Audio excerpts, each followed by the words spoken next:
లకు మొదటగా ఇటు పోస్టల్ బ్యాలెట్స్ని లెక్కించబోతున్నారు. దాని తర్వాత మరి 9:30కి ఫస్ట్ ట్రెండ్స్ మొదటి ఎర్లీ రౌండ్స్లోనే ట్రెండ్స్ తెలిసే అవకాశం ఉన్నట్టు తెలుస్తుంది. సో మొత్తం మీద ఇటు ఖమ్మం నుంచి కూడా లేటెస్ట్ అప్డేట్ తీసుకునే ప్రయత్నం చేద్దాం. ఖమ్మం నుంచి మా ప్రతినిధి ఉదయ్ ఉన్నారు. ఉదయ్తో మాట్లాడి తెలుసుకునే ప్రయత్నం చేద్దాం. ఉదయ్, చెప్పండి, ఖమ్మంలో ఎలాంటి అరేంజ్మెంట్స్ జరిగాయి? ఖమ్మంలో ఉన్న మున్సిపాలిటీస్ మదిర కావచ్చు, ఇటు కొత్తగూడెం కావచ్చు, వీటన్నిటిలో ఇటు డిప్యూటీ సీఎం, అక్కడ మంత్రులు ఉన్నారు, ఇటు ఖమ్మం నుంచి 3 మంత్రులు అని చెప్పుకోవచ్చు. మంత్రుల ఇన్ఫ్లుయెన్స్ ఉండబోతుందా?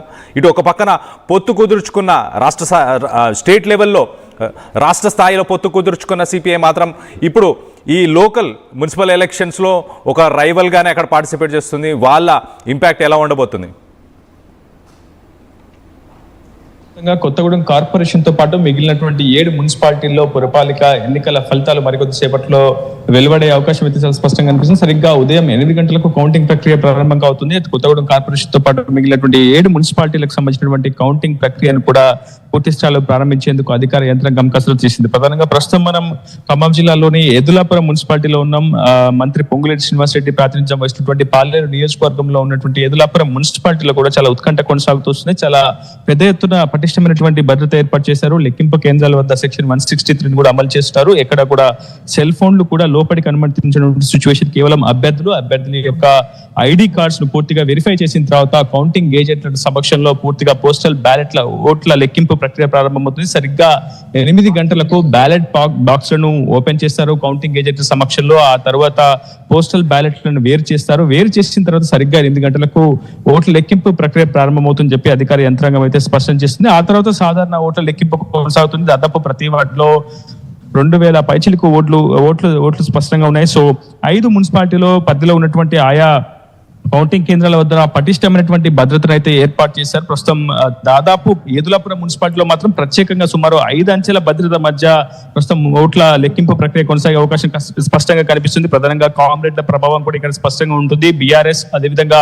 కాంగ్రెస్ మధ్య టఫ్ ఫైట్ అయితే కొనసాగుంది. సో అత్యంత ప్రతిష్టాత్మకంగా మంత్రులు తీసుకున్నటువంటి ఈ పురపాలిక ఎన్నికల ఫలితాలు ఏ విధంగా ఉంటాయనేది మాత్రం చాలా స్పష్టంగా చాలా ఉత్కంఠ కూడా కొనసాగుతుంది. ప్రధానంగా కొత్తగూడెం కార్పొరేషన్ తో పాటు ఏదులాపురం మున్సిపాలిటీ, మదిర మున్సిపాలిటీ పైన అందరూ కూడా ఫోకస్ చేస్తూ వస్తున్నారు. ఎందుకంటే మంత్రులు ప్రాతినిధ్యం వస్తున్నటువంటి నియోజకవర్గాల్లో మున్సిపాలిటీలు ఉండడంతో అటు ప్రజా పాలనకు సంబంధించి మొదటి నుంచి విస్తృత ప్రచారం చేసినటువంటి మంత్రుల ఫలితాలు ఏ విధంగా ఉంటాయి, మంత్రుల యొక్క తీరు కావచ్చు, అదే విధంగా ఇక్కడ ఇన్ఛార్జ్ మంత్రులు కూడా ప్రత్యేకంగా కాంగ్రెస్ ప్రభుత్వం కావచ్చు, కాంగ్రెస్ పార్టీ కావచ్చు, ఇన్ఛార్జ్ మంత్రులను కూడా ఏర్పాటు చేసింది. సో వారి ప్రభావం కావచ్చు, వారి పనితీరు ఈ రిజల్ట్ పై చూపించే అవకాశం అయితే కనిపిస్తుంది. ప్రస్తుతం ఒక్కొక్కరిగా కౌంటింగ్ ఏజెంట్లు కావచ్చు, అభ్యర్థులు కావచ్చు, ప్రస్తుతం కౌంటింగ్ కేంద్రాలకు చేరుకుంటున్నారు. ప్రతి ఒక్కరు ఐడి కార్డ్ ధరించిన తర్వాత వారి యొక్క మొబైల్ ఫోన్ కావచ్చు ఎటువంటిది లోపలికి అనుమతి చేయమని చెప్పి స్పష్టంగా పోలీసులు చాలా పకడ్బందీగా ఆదేశాలను కూడా అమలు చేసినటువంటి పరిస్థితి కనిపిస్తుంది. మొత్తం 7 మున్సిపాలిటీతో పాటు కొత్తగూడెం కార్పొరేషన్ కు సంబంధించినటువంటి ఓట్ల లెక్కింపు ప్రక్రియ కూడా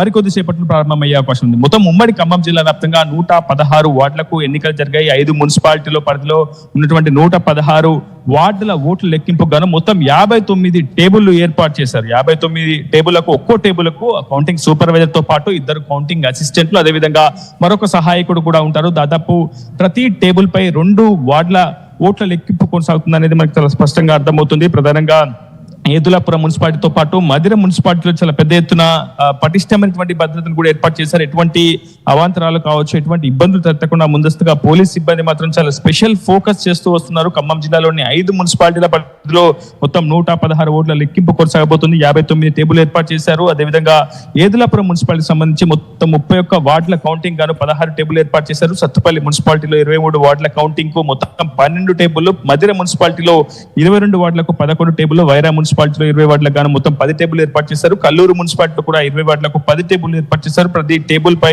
దాదాపు 2 వార్డుల ఓట్ల లెక్కింపు అయితే కొనసాగుతుంది. ఒక రౌండ్ లో ఒక వార్డు ఫలితం వెల్లడయ్యే అవకాశం ఉంది. ఖమ్మం జిల్లా ఏదులాపురం మున్సిపాలిటీకి సంబంధించి 15వ వార్డు ఇప్పటికే కాంగ్రెస్ ఏకగ్రీవం చేసుకోగలిగింది. మొత్తానికి కాంగ్రెస్ ఇప్పటికే బోని కొట్టింది. ఒక స్థానం కాంగ్రెస్ ఖాతాలో కూడా జమ చేసుకున్నటువంటి సిచ్యువేషన్ కనిపిస్తుంది. ఆ తర్వాత ప్రస్తుతం సరిగ్గా 8 గంటలకు పోస్టల్ బ్యాలెట్ లో ఓట్ల లెక్కింపుతో పాటు కౌంటింగ్ ప్రక్రియను కూడా పూర్తి చేసిన తర్వాత దాదాపు ఒక్కో రౌండ్ కు గంటకు పైగా సమయం పడుతుందని చెప్పి ఎన్నికల అధికారులు అయితే స్పష్టం చేస్తున్నారు. మధ్యాహ్నం 12 గంటల వరకు తుది ఫలితం వెల్లడయ్యే అవకాశం ఉంది. కాకపోతే కొత్తగూడెం కార్పొరేషన్ లో మొత్తం 60 వార్డుల్లో ఓట్ల లెక్కింపు మొత్తం 60 టేబుల్ ఏర్పాటు చేశారు. సో ఒకే రౌండ్ లో కొత్తగూడెం కార్పొరేషన్ ఎన్నికల ఫలితాలు కూడా వెల్లడయ్యే అవకాశం చాలా స్పష్టంగా కనిపిస్తుంది. సాధారణంగా ఉన్నటువంటి ఓట్లన్నింటినీ కూడా తొలుత పోస్టల్ బ్యాలెట్ ఓట్లను లెక్కించి తర్వాత సాధారణ ఓట్లను లెక్కిస్తామని చెప్పి ప్రస్తుతం ఎన్నికల అధికారులు అయితే స్పష్టం చేస్తున్నారు. చాలా పెద్ద ఎత్తున పటిష్టమైనటువంటి భద్రత ఏర్పాటు చేశారు. లెక్కింపు కేంద్రాల వద్ద సెక్షన్ 163 కూడా అమలు చేస్తున్నామని చెప్తున్నారు. అటు ఇరు జిల్లాల కలెక్టర్లు,